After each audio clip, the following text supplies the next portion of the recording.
eu acho que ele tinha eu fiquei muito curiosa quando eu comecei a trabalhar, assim, primeiro daquela coisa, será que ele era um doente? Tem um nome essa doença que ele tem? Ele é um psicopata? O que é o nome, né? Que não deixa de ser uma tentativa de justificar, né? Como é que existe essa pessoa? Ele tem um problema que a gente nomeia, uma patologia, né? E aí eu fiquei pesquisando muito, cheguei lá numa coisa que eu achava que era mais parecido, que era um narcisista perverso, assim, nem sei se usa, né? Mais do que um psicopata, porque ele tinha um negócio de realmente ele não via o outro, ele não via o outro de maneira alguma, assim. E quando ele se associou com essa coisa religiosa, ele se colocava no lugar de Deus, né? Essa onipotência dele, esse narcisismo, o negócio foi não crescendo, então a identificação dele era nada mais, nada menos do que com Deus, né? E ele ter tido uma profissão em médicos, entre os médicos, isso é uma coisa que acontece de vez em quando, assim, né? Do cara ser meio Deus, porque mal bem, vida, morte, está tudo meio ali. Ele tinha esse poder de dar a vida, né? Na lógica dele, esse homem que é capaz de dar um filho para um casal, para uma mulher, que não é capaz de ter filhos, é um negócio que foi se somando a isso, que ele achava que era Deus. Era o doutor Vida. Era o doutor Vida, né? Então eu acho que para ele, eu fiquei muito tempo me perguntando, quando a gente ouvia os depoimentos deles, que ele nega, né? Até hoje, ele nega tudo. Só as mulheres que queriam. Compulsivamente. Sempre as mulheres que queriam, ele é vítima de tudo isso. Ele fala assim. E eu durante muito tempo me perguntei, será que em algum lugar ele acredita nisso? Eu vou te dizer que eu não duvido que em algum momento ele acredite, porque ele vai construindo uma narrativa onde ele é Deus, onde ele está dando para aquela mulher um filho. E ele tem direito a tudo, eu não sei, mas eu acho que ele não seria o que ele é se ele não for. Essa obsessão religiosa, quando vai ficando muito assim, já é um sinal de alerta, eu acho que em geral, né?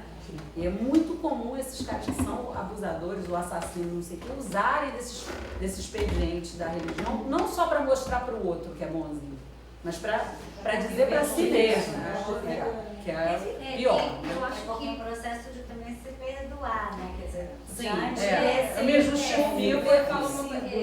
Eu acho que tem, a gente pode pegar a Bíblia e ler da maneira que quiser, inclusive dessa, né? O auge dessa obsessão é você sair do lugar de culpado. Culpado e vítima são duas faces de uma mesma moeda, né? Então, a partir do momento que você começa a ser perseguido, você entra na fresta que a Bíblia te tem de injustiçado, né? Você vira... E aí você continua sendo o personagem máximo da Bíblia, continua sendo Cristo, né?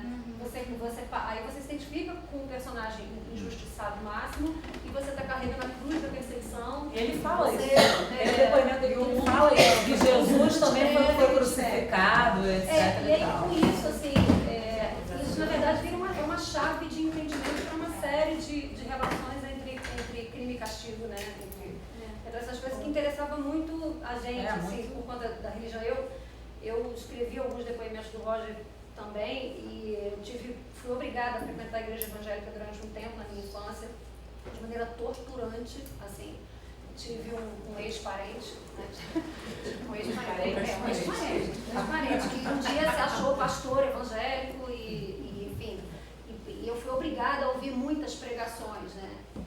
E como eu ia muito contrariada a assistir essas pregações, eu não acreditava em nada daquilo, nada. E era uma pessoa que tinha um perfil bem obsessivo também. Eu falei, eu já desde lá de trás eu disse, há de me servir para alguma coisa, porque eu não posso estar sendo torturada aqui à toa. E acabou que eu estudei muito a Bíblia por conta da pressão religiosa que eu fui obrigada a viver na infância. E falei, Maria, acho que essas coisas agora vão servir um pouco também, porque Maria já tinha um interesse enorme nessa questão de que forma a pessoa pegava um texto da Bíblia e revertia completamente a intenção do que aquilo estava dizendo, e a coisa ainda fazia sentido na boca da pessoa.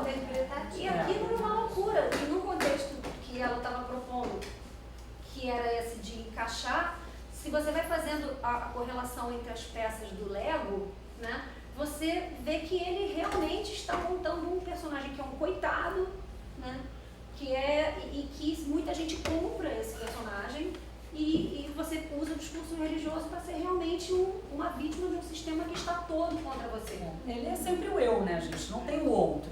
Para este homem não existe outra parte. É ele, né? O desejo dele, o que ele tem direito de fazer, o que ele está sentindo, e sendo justiçado de novo, volta para ele sempre, né? E sem afeto. Sem afeto algum. Maria. Essa linha.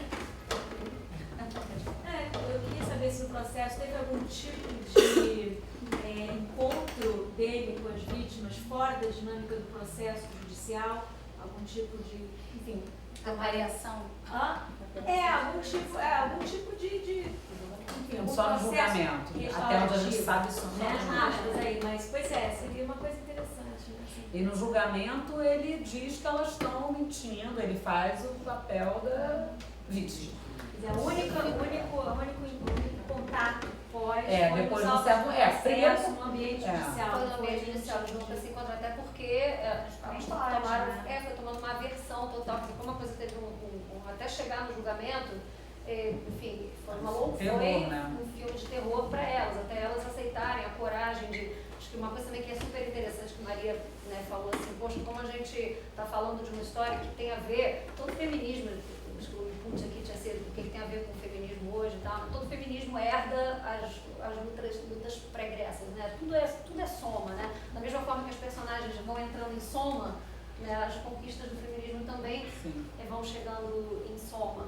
E isso só pode acontecer porque foram sendo somados os discursos, mas a gente também entrou numa época que a tecnologia permitiu essa soma. Sim, a coisa das redes sociais, o lado bom das redes sociais, porque né, a parte ruim, elas não já está sabendo. Mas elas se encontraram com o mundo. Isso aconteceu. Foi por conta, porque foi no início, elas se conheceram por causa do Orkut.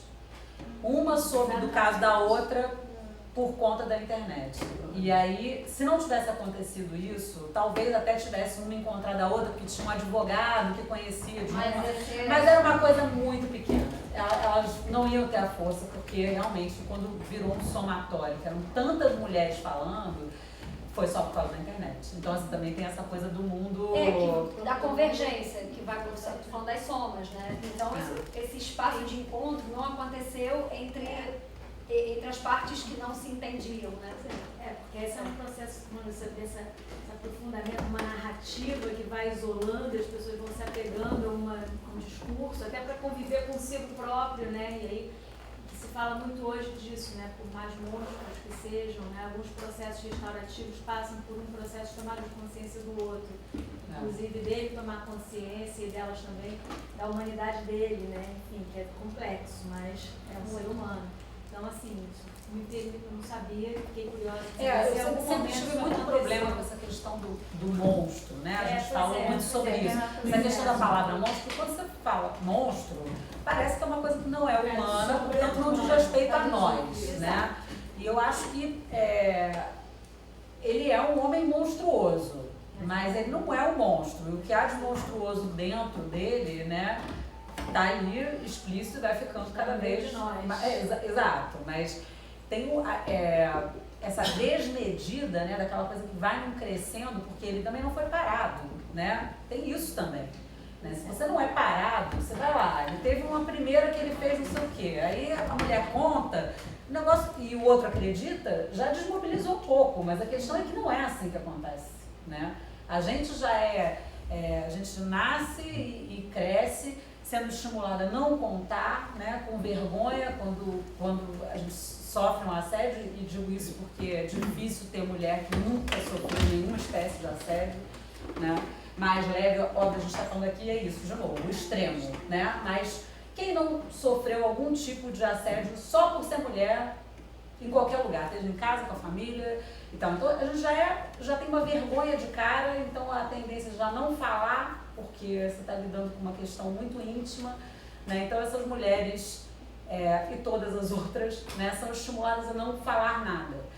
E quando falam, também o outro não acredita, porque o mundo é esse mundo aí, machista, e a voz que está prevalecendo é a voz do homem. E a própria dúvida também do que é humilhante. De fato, ela está passando por aquilo que ela imagina. Exato, não foi bem assim, né? Ele não, será que você viu mesmo, né? Tem anestesia. Tem Ainda por cima, no caso da anestesia, então, você imagina elas achavam, se acordaram e disseram, não é possível, não aconteceu isso. O que a gente sabia da primeira mulher dele, filhos, é que ela era um casamento muito longo, onde ele tinha realmente muitos casos extraconjugais. Depois a gente foi pesquisando e foi descobrindo, porque tem o boca a boca, ainda mais depois de tudo que aconteceu com esse cara, né? Ela virou uma figura quase pública, né?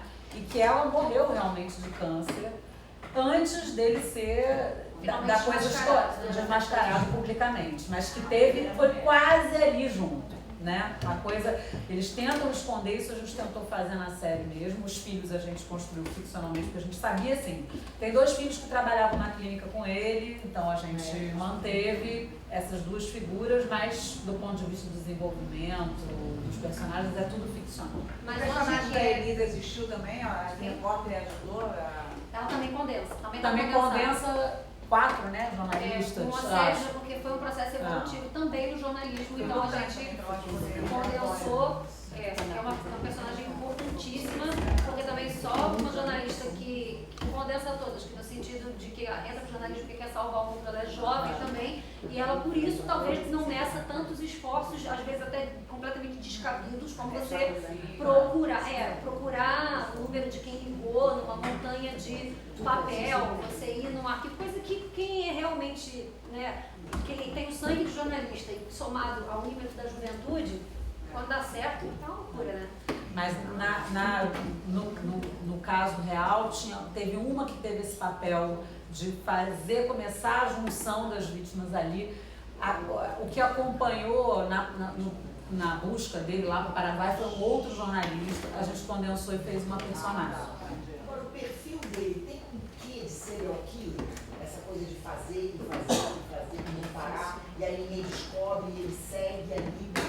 A gente acha, uma vaidade, a gente não sabe responder isso, mas sei. a gente acha que sim, que a vaidade, que nos fascinava, né? Porque a gente pode falar o termo fascinava, porque a gente está falando fascinava em termos de o que te move a ficar olhando e não entendendo aquele homem até hoje, da mesma forma que a gente fica fascinado por essa mulher dele que ficou casada, a gente tem um fascínio por esse lugar da contradição, do não entendimento, e também aí é a riqueza de você trabalhar a dramaturgia, porque a gente não tem lugar para botar isso, a gente não consegue decifrar. Então, a gente consegue saber sim, a gente foi vendo através do livro do Vicente como isso vai sendo construído, como ele vai ficando muito famoso, né, e ele vai realmente se tornando, tendo um protagonismo na história da reprodução assistida, e ele vai tendo uma clínica milionária em São Paulo. E aí ele vira o Dr. Vida. E aí, quando realmente e aí a gente fala que não é sexo, né, é poder, quer dizer, é o poder através do sexo, a ferramenta do sexo, nós estamos falando de poder, que ele realmente ficou tão embevecido de si mesmo, que ele realmente achava que podia tudo sobre esse outro, que na verdade não existe como sujeito. E aí isso serve para você pensar a vida, né? Aí a gente faz um cleque e pode sair do assédio e ir para várias outras esferas. Quando você cega completamente, né, de vaidade, e graças a essa vaidade, ele se ferrou. Porque a cegueira foi tanta que ele achou que poderia fazer isso com uma funcionária dele, que na verdade não tinha uma dependência emocional no sentido de que ele não ia dar um filho para ela, né? Era a secretária, ela tinha uma dependência sim, porque era uma mulher trabalhadora, que precisava criar os filhos com o leite que vinha dali, mas ela não tinha uma chantagem emocional pesada por trás de querer um filho. E ela gritou, né? Ela saiu feito uma louca, gritando, e foi a que teve a coragem de mostrar o rosto, porque se uma mostra, você estimula a outra e tal. E olhando assim, crianças de novo, hoje fiquei estudando para vir para cá, tentando rememorar as coisas e tal.